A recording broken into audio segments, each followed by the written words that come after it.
The winter wind cut through the city streets like a knife, making even the toughest folks hurry to get indoors.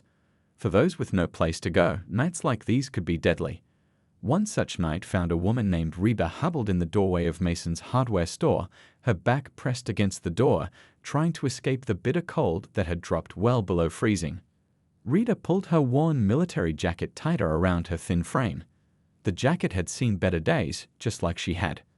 At 38, her face showed the wear of someone who had lived through things most people couldn't imagine. Her dark hair was tucked under a knit cap, and her eyes, alert despite her exhaustion, scanned the empty street from time to time. She hadn't always lived like this. Just 3 years ago, she had an apartment, a job, and plans for the future. But life had other ideas. After serving 2 tours in Afghanistan as a communications specialist, Rita had returned home with more than just her duffel bag. The nightmares came with her, along with the jumping at sudden noises and the cold sweats that woke her in the middle of the night. Just one night, she whispered to herself as she adjusted the backpack that contained everything she owned. Tomorrow I'll try that shelter across town again. But Rita knew the shelter would likely be full. It always was when the temperature dropped this low. Inside her backpack was a faded military ID, a few photographs, a change of clothes, and a medal she kept wrapped in a handkerchief. She never showed the medal to anyone. Those days were behind her now, though sometimes she wondered if the respect she once had as a soldier might make a difference in how people saw her now. Around midnight, the quiet street was disturbed by the wail of a police siren. Rita's heart sank as the blue and red lights flashed against the buildings. She knew what this meant. Someone had seen her, probably through a security camera, and called the cops. 2 officers approached cautiously, flashlights sweeping across the doorway. "Ma'am, you can't stay here," one officer said, his voice not unkind but firm. "This is private property." Rita nodded, slowly getting to her feet. Her right leg was stiff, an old injury that never healed right, and it took her a moment to stand upright. "I know, officer. I was just trying to get out of the wind for a bit," she explained, her voice hoarse from the cold. "I'll move along." The second officer, younger and less patient, was already on his radio. "We've got a trespasser at Mason's Hardware on 5th Street." Rita's heart sank. Trespassing. Again. Last time, they'd let her off with a warning. This time might be different. "Can I see some ID?" the first officer asked. Rita reached into her backpack and handed over her VA identification card. The officer's expression changed slightly as he looked at it, then back at her. "You served?" he asked, a new note of respect in his voice. "Yes, sir. Afghanistan." 2 tours, Rita replied, standing a little straighter despite herself. The conversation might have ended differently if the owner of Mason's Hardware hadn't chosen that moment to arrive. A short man with an angry face stormed up to the group, pointing an accusing finger at Rita. "This is the 3rd time this month. I want to press charges," he demanded. "These homeless people are bad for business. They scare away customers." The officers exchanged glances, and Rita could see her fate being decided in that silent communication. The younger officer shrugged, while the older one looked uncomfortable. "Sir, it's below freezing tonight." The older officer tried to reason with the owner. "Not my problem," the man said firmly. "Either you write her up, or I'm calling your supervisor." And just like that, Rita found herself being handed a citation for trespassing, with orders to appear in court the following month. As she limped away into the night, looking for another doorway or underpass where she might survive until morning, she tucked the court summons into her backpack alongside her military ID. She didn't know it yet, but that piece of paper would change everything. Sometimes, rock bottom has a trapdoor, and through it, you might just find your way back to the light. For Rita, that journey was about to begin in the most unexpected way possible, in a courtroom where she thought she was going to be punished, but where she would instead find something she had lost long ago: recognition, respect, and a way home. Rita walked away from Mason's Hardware that cold night with a court summons in her pocket and nowhere to go. The wind had picked up, carrying tiny bits of ice that stung her face. She pulled her collar higher and kept moving because staying still meant freezing. As she limped down the empty streets, memories flooded back, memories of a different life that sometimes felt like it belonged to someone else. Just 40 years ago, Rita had her own apartment on the east side of town. Nothing fancy, just a one-bedroom with faded wallpaper and a kitchen barely big enough for a table. But it was hers, and after years in military barracks and tents in the Afghan desert, it had felt like a palace. She'd had a job too, working security at an office building downtown. Her military experience had made her perfect for the role. The company liked having a veteran on staff. It looked good to clients, and she knew what she was doing. Her boss had even talked about promoting her to head of security someday. "You're going places," he told her once. Rita almost laughed now at the memory. Yeah, she was going places all right, from one doorway to another, one bridge underpass to the next. Everything changed after the accident. A late-night patrol through the office building, a loose wire on the stairwell, a fall that shattered her right leg and damaged her back. The doctors fixed what they could, but the pain never really went away. The pain pills they gave her did, though, running out long before the pain did. Rita found shelter that night in the back of an abandoned laundromat. The door was locked, but a window in the back had been broken, and she could slip through. Inside, it smelled of mold and old detergent, but at least the walls blocked the wind. She spread her sleeping bag on the floor and tried to ignore the gnawing hunger in her stomach. As she drifted in and out of sleep, Rita thought about how quickly her life had fallen apart. After the accident, she couldn't walk her security rounds properly anymore. Her boss had been nice about it, keeping her on desk duty, but when the pandemic hit and the office building closed, her job was one of the first to go. "We'll call you when things open back up," they promised, but they never did. Her veterans' benefits were supposed to help, but there was always some form missing, some appointment she couldn't get to because the buses weren't running, some person on vacation who needed to sign off. The system that was meant to help her became a maze she couldn't navigate. The medical bills piled up. Then came the eviction notice. Then the storage unit where she put her things after losing her apartment got auctioned off when she couldn't make the payments. Just bad luck, a shelter worker had told her once, but it felt like more than that. It felt like the world had turned its back on her. Rita had tried to stay hopeful at first. She applied for jobs anywhere that would take her, fast food places, gas stations, warehouses. But when potential employers saw her address was a shelter or noticed her limping during interviews, the calls for second interviews never came. In her backpack, wrapped carefully in an old t-shirt, was the one thing she hadn't pawned or lost, her Purple Heart medal. She'd earned it during her second tour when her unit was ambushed.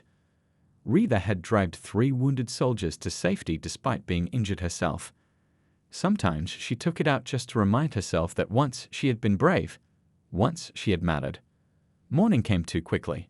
Rita woke to sunlight streaming through the broken window and the sound of traffic outside. Her joints were stiff from the cold floor, and it took her several minutes to get to her feet. As she folded her sleeping bag, she felt the court summons in her pocket. Unlike most papers she received these days, she hadn't thrown this one away. Something told her she needed to keep it. "What's the worst they can do?" she muttered to herself. "Lock me up? At least jail has heat." But deep down, a tiny spark of pride remained. She'd stood before superior officers. She'd faced enemy fire. She could face a judge too. With her backpack secured, Rita slipped out of the laundromat the same way she'd come in. She had exactly $26 to her name, not enough for a room, but enough for a hot meal and a cup of coffee at the diner down the street. And right now, that felt like all the future she could handle. The public defender's office was tucked away on the 3rd floor of a worn-down building across from the courthouse. Inside, a young lawyer named Lee sat at his desk, buried under stacks of case files. His coffee had gone cold hours ago, but he was too busy to notice. As the newest attorney in the office, he got all the cases nobody else wanted. Lee rubbed his tired eyes and reached for the next folder. Another trespassing case. He flipped it open and scanned the details. Rita, age 38, found sheltering in a doorway during freezing weather. He'd seen dozens of similar cases. They usually ended with a small fine the person couldn't pay or community service they couldn't complete because they had no stable place to live. "Another revolving door," he muttered, reaching for his pen to jot down notes for the standard plea deal he'd offer. 15 hours of community service, case closed, next file. Then he noticed something that made him pause, The officer's notes mentioned a military ID. Lee looked closer at the booking information. Under occupation, someone had written former U.S. Army. Lee's father had been a veteran. He'd raised Lee on stories of military service and sacrifice. Suddenly, this wasn't just another case file to clear from his desk. The next morning, Lee waited in a small interview room at the courthouse. The door opened and a court officer showed Rita in. Lee was struck by her appearance. Despite her worn clothes and obvious exhaustion, she carried herself with unmistakable dignity. She sat down across from him, back straight, eyes direct. "Good morning," Lee said, trying to sound warm but professional. "I'm Lee Wong, your public defender." Rita nodded. "Nice to meet you." Her voice was quiet but clear. Lee glanced down at his notes. "So, you were charged with trespassing at Mason's Hardware?" "Yes," she said simply. "It was below freezing. I was just trying to stay out of the wind." Lee nodded, then hesitated before asking. "The officer noted you showed a military ID. You served." Something flickered across Rita's face. Pride, maybe, or pain. "Afghanistan. 2 tours. Communications specialist, but we all ended up on patrol sometimes." Lee noticed she was rubbing her right leg unconsciously. "Were you injured during your service?" Rita looked away for a moment. "IED on a road outside Kandahar. Our vehicle took the hit. I got lucky compared to some others." "I'm sorry," Lee said, meaning it. "After your service, what kind of support did you receive from the VA?" Rita let out a short, humorless laugh. "I got a lot of paperwork and appointments that got cancelled. Got caught in the backlog. Then my civilian job went away during COVID, and everything fell apart pretty fast after that." Lee found himself setting aside his standard questions. This wasn't going to be a standard case after all. "How long have you been without housing?" "About 3 years now," Rita answered. "I stay at shelters when there's space. When there isn't," she shrugged. "I find spots where I won't bother anyone, usually." Lee made a decision. "I'm going to request a continuance on your case. That means we'll delay it a bit." Rita frowned. "I just want to get it over with. I'll take whatever community service they give me." "I think we can do better than that," Lee said, surprising himself with his determination. "You served your country. The system should have had your back." For the first time, Rita seemed uncertain. "Look, I don't want special treatment. I was trespassing. I know the rules."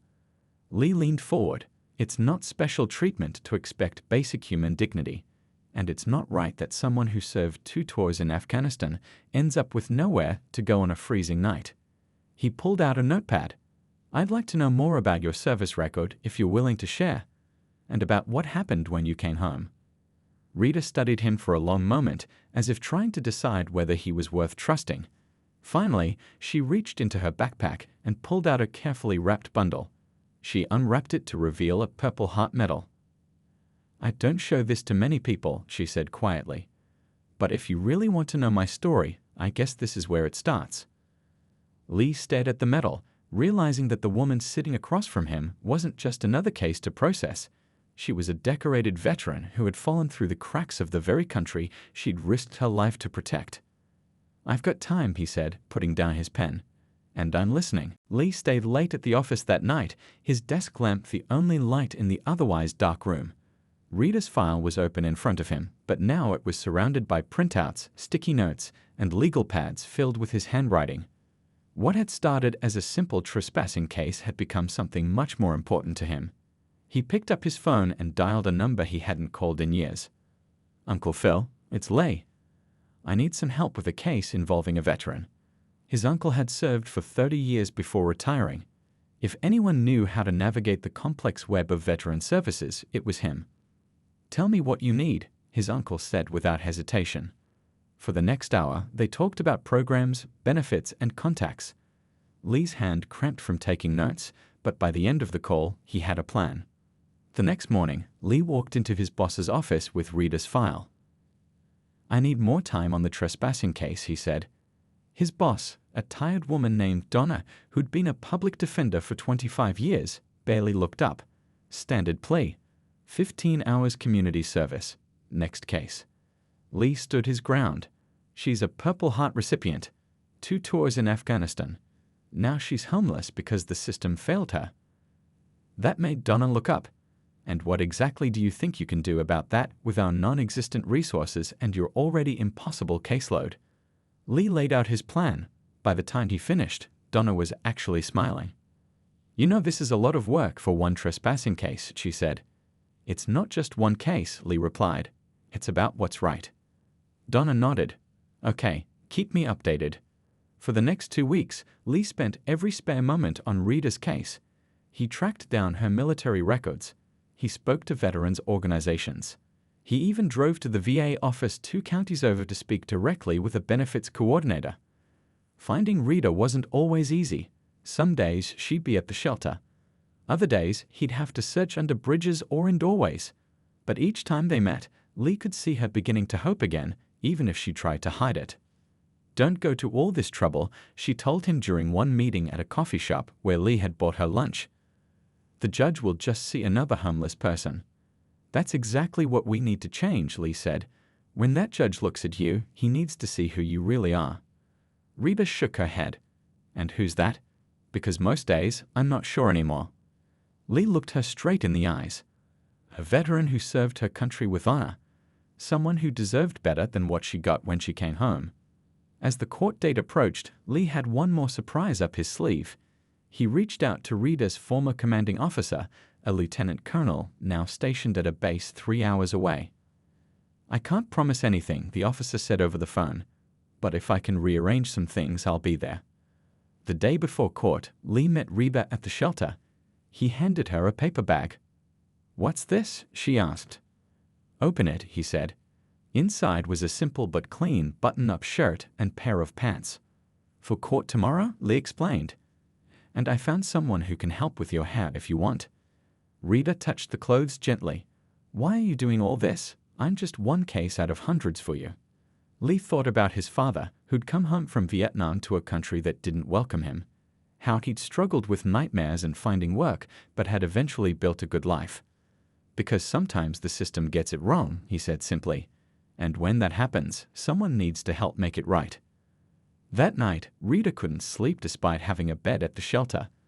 Tomorrow she'd face a judge, but for the first time in years, she wasn't facing her problems alone. Across town, Lee was still awake too. He'd done everything he could to prepare. Now he just had to hope it would be enough. He looked at the photo on his desk, his father in uniform, and whispered, "This one's for you, Dad." Neither of them knew that the next day would bring surprises that neither of them could have imagined. Court day arrived with a sky full of gray clouds threatening rain. Rita stood on the courthouse steps, wearing the clothes Lee had given her. She'd washed up at the shelter and even managed to trim her hair. For the first time in years, she almost recognized herself in the reflection of the courthouse windows. "Ready?" Lee asked, appearing beside her with his briefcase. Rita nodded, though her stomach was in knots. "As ready as I'll ever be." They walked up the steps together, through the security checkpoint where the guards nodded respectfully at Lee, and down a long hallway with shiny floors that echoed their footsteps. Rita had never been inside a courtroom before. She'd always imagined them to be grand places with high ceilings and fancy decorations, like in the movies. Instead, Courtroom 3 was small and plain, with wooden benches, fluorescent lights, and walls that needed a fresh coat of paint. Rita followed Lee through the swinging gate that separated the audience area from where the lawyers sat. "We'll be called soon," Lee whispered. "Just stand when the judge comes in and let me do the talking." Rita nodded and looked around the nearly empty room. There was a bored-looking clerk typing on a computer, a police officer standing by the door, and just a handful of people waiting for their cases to be called. It was nothing like the crowded, dramatic courtrooms on TV. Then something strange happened. The door opened and a man in a military uniform walked in. Rita blinked in surprise. Then another uniformed person entered. And another. Within minutes, people in military dress uniforms and veterans wearing service caps began filling the benches. "Lee," Rita whispered urgently. "What's going on?" Lee looked just as surprised. "I'm not sure," he admitted. "I reached out to a few veterans groups, but—" His voice trailed off as more people entered. An older man with a walker, wearing a Vietnam veteran's cap. A young woman in a crisp Marine uniform. 2 middle-aged men with army pins on their jackets. The clerk looked up, clearly confused by the growing crowd. The officer at the door straightened his posture. And then, most surprisingly of all, Rita saw a familiar face, Lieutenant Colonel Wilson, her former commanding officer, walking in with his chest full of ribbons and medals. "That's my CO," she gasped, gripping Lee's arm. "What is he doing here?" Before Lee could answer, the back door opened again and a man in a business suit hurried in. Rita recognized him immediately, the owner of Mason's Hardware, who had insisted on pressing charges against her. He stopped short at the sight of the room filled with military personnel. His eyes found Rita, then darted around nervously. He approached the clerk and had a whispered conversation, gesturing repeatedly toward the door. "All rise." The court officer suddenly called out, "The Honorable Judge Reynolds presiding." Everyone stood as an older man in black robes entered from a side door and took his seat at the bench. Rita noticed the judge look around the courtroom with raised eyebrows, clearly surprised by the unusual crowd. "Be seated," he said, and there was a rustling as everyone sat down. Rita's legs felt weak, and she was grateful for the chair beneath her. The judge adjusted his glasses and looked at his docket. First case, trespassing charge against Rita. He paused, looking up at the filled courtroom again. Would counsel approach the bench? Lee squeezed Rita's shoulder reassuringly and walked up to speak with the judge in hushed tones. The hardware store owner was called up as well. Rita couldn't hear what they were saying, but she could see the shop owner's face turning red as he gestured emphatically. After a few minutes, they returned to their seats. The judge cleared his throat and looked directly at Rita. "Ms. Rita," he said, his voice carrying throughout the now silent courtroom. "I understand you're a veteran of the Afghanistan conflict." "Yes, Your Honor," Rita replied, her voice stronger than she expected. The judge nodded thoughtfully. "It appears we have quite a gathering of your colleagues here today." He gestured to the filled benches. "I'm curious, would anyone care to explain why this particular case has drawn such attention?" There was a moment of silence. Then, from the back of the room, Lieutenant Colonel Wilson stood up.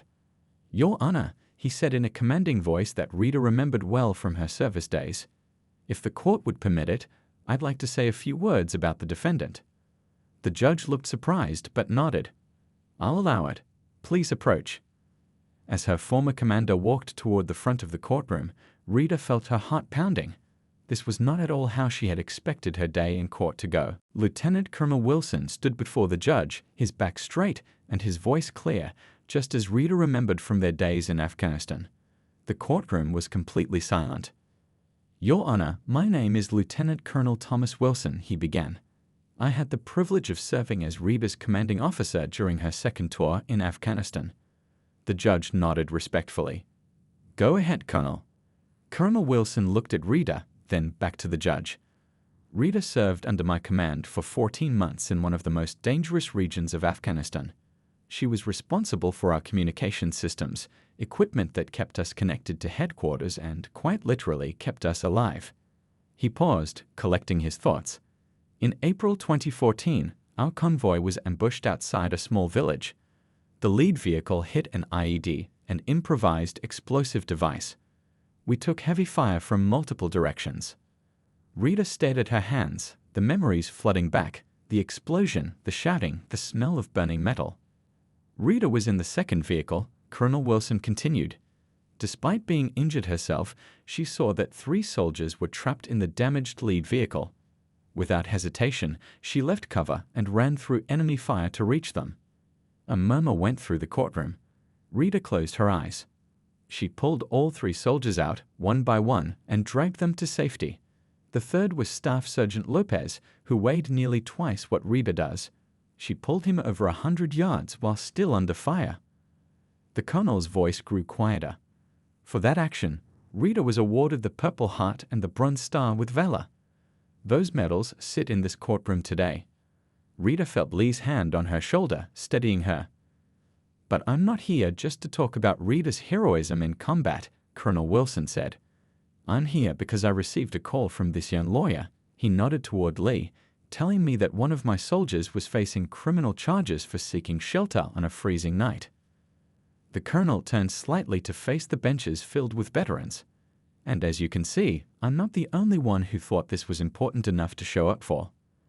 The hardware store owner shifted uncomfortably in his seat. Your Honor, Colonel Wilson continued, when our soldiers return home, they're often fighting a different kind of battle. Rita suffered injuries, both physical and those we can't see. The transition back to civilian life isn't easy for many veterans. He looked directly at Reba now, but that doesn't change who they are. The courage, the character, the willingness to sacrifice for others, those qualities don't disappear when the uniform comes off. Colonel Wilson reached into his pocket and pulled out a folded paper. I've brought documentation of Reba's service record, her honorable discharge, and her decorations. I would like to submit these to the court. The judge accepted the papers, adjusting his glasses as he reviewed them. The courtroom remained silent. 3 months after returning home, Colonel Wilson added, Rita was still in physical therapy for her injuries when the VA office handling her case lost her paperwork. She had to start the process over. By then, she'd already lost her apartment. For the first time, Reba spoke up. Sir, you don't need tow. Yes, I do, Colonel Wilson said firmly. Because the system failed you, and that's not right. He turned back to the judge. Your Honor, we teach our soldiers to leave no one behind on the battlefield. But too often, that's exactly what happens when they come home. Rita didn't leave anyone behind that day in Afghanistan. I'm here to make sure we don't leave her behind now. The judge removed his glasses, rubbing the bridge of his nose thoughtfully. Thank you, Colonel. Would anyone else like to speak? To everyone's surprise, the hardware store owner stood up. Your Honor, if I may. The judge nodded, and the man walked forward, looking uncomfortable in his suit. I didn't know any of this, he said, glancing at Rita. When I called the police that night, I just saw someone trespassing on my property. I was worried about liability, about my insurance. He shook his head. But if I'd known she was a veteran, if I'd known what she'd been through, his voice trailed off. Then he squared his shoulders and looked at the judge. I'd like to withdraw the complaint, Your Honor. A buzz of whispers filled the courtroom. The judge raised his hand for silence. Ms. Rita, he said, would you please stand? Rita rose slowly to her feet, her back straight despite the pain in her leg. She looked directly at the judge, the way she'd once faced her commanding officers. The judge studied her for a long moment, and then a small smile crossed his face. I think, he said, that this court is about to make an unusual decision. The judge cleared his throat, and the courtroom fell silent once more. Rita stood tall, despite the pain in her leg, waiting to hear her fate. First, the judge began, the trespassing charge is dismissed. He looked at the hardware store owner. I appreciate your willingness to withdraw the complaint. Relief washed over Rita's face, but the judge wasn't finished. However, he continued, this court cannot simply ignore the larger issue before us today. He looked directly at Rita. You served your country with honor and distinction. This country owes you better than a night spent in a doorway during freezing weather. The judge removed his glasses and placed them on the bench. When he spoke again, his voice was different, less formal. My father came home from Vietnam to a country that didn't welcome him back. I saw firsthand what that did to him. He paused. So I'm going to do something unusual today. He turned to the clerk. Please note in the record that this court is ordering the local Veterans Affairs Office to immediately process Ms. Rita's benefits claims. I'll be following up personally to ensure this happens. Rita blinked in surprise. Could a judge really do that? Furthermore, the judge continued, I'm connecting you with the Veterans Justice Outreach Program. They have resources specifically for veterans in your situation. He nodded toward a woman sitting in the front row who stood up briefly. That's Ms. Patel from the program. She'll meet with you directly after this hearing. The hardware store owner stepped forward again. Your Honor, if I may. When the judge nodded, he turned to face Rita. I have a security position opening at my store. It's not much, but it comes with a small apartment above the shop. If you're interested, the job is yours. A murmur of approval went through the courtroom. Rita stood speechless, her hands trembling slightly at her sides. Thank you, she finally managed, her voice barely above a whisper. The judge smiled. This court is adjourned. The bang of the gavel seemed to break a spell. Suddenly, the courtroom was filled with movement and voices. Veterans approached Rita, shaking her hand, patting her shoulder, welcoming her back into their fold. Colonel Wilson made his way through the crowd. You still stand at attention better than half my current soldiers, he said with a smile. Then, more seriously, I should have checked on you when you got home. I'm sorry. Rita shook her head. You've had a whole unit to worry about. And every single one of them matters, he replied firmly, including you. Lee stood to the side, watching with a smile as Rita was surrounded by her military family. This was more than he'd hoped for when he'd started making those phone calls. Outside the courthouse, the rain had stopped and weak sunlight broke through the clouds. Rita stood on the steps, blinking in the sudden brightness, trying to process everything that had happened. Lee stood beside her, briefcase in hand. What happens now? She asked quietly. Now, Lee said, we get you set up with Ms. Patel. She'll help you access housing tonight, and we'll look at the job offer from the hardware store, one step at a time. A middle-aged couple approached them hesitantly. The man wore a Vietnam veteran's cap. Excuse me, the woman said. We have a spare room at our house. It's yours if you need it, until you get back on your feet. We take care of our own, the man added simply. Rita opened her mouth to refuse to say she didn't need charity, but something stopped her. Maybe it wasn't charity. Maybe it was exactly what Colonel Wilson had talked about, not leaving anyone behind. That's very kind, she said instead. Thank you. 3 months later, Rita stood behind the counter at Mason's Hardware, checking inventory on the computer system. She wore a store uniform with her name tag pinned neatly to her shirt. Her hair was cut short and neat, and her face had filled out a bit from regular meals. The small apartment above the store wasn't fancy, but it was clean and warm and hers. On the wall hung her framed purple heart and bronze star alongside a new photograph. Rita surrounded by veterans on the courthouse steps, all smiling in the sunlight. The store bell jingled, and Rita looked up to see Lee walking in, carrying 2 coffee cups. Just checking in, he said, sliding 1 cup across the counter to her. How's it going? Rita smiled. A real smile that reached her eyes. Good days and bad days, more good lately. She glanced at the calendar on the wall, where next Tuesday was circled in red, her first speaking engagement at the local VA, talking to other veterans about resources and asking for help. I never thought getting arrested would end up changing my life, she said with a small laugh. Lee raised his coffee cup in a toast. Sometimes rock bottom has a trapdoor, and sometimes, Rita added, raising her own cup, that trapdoor leads back home.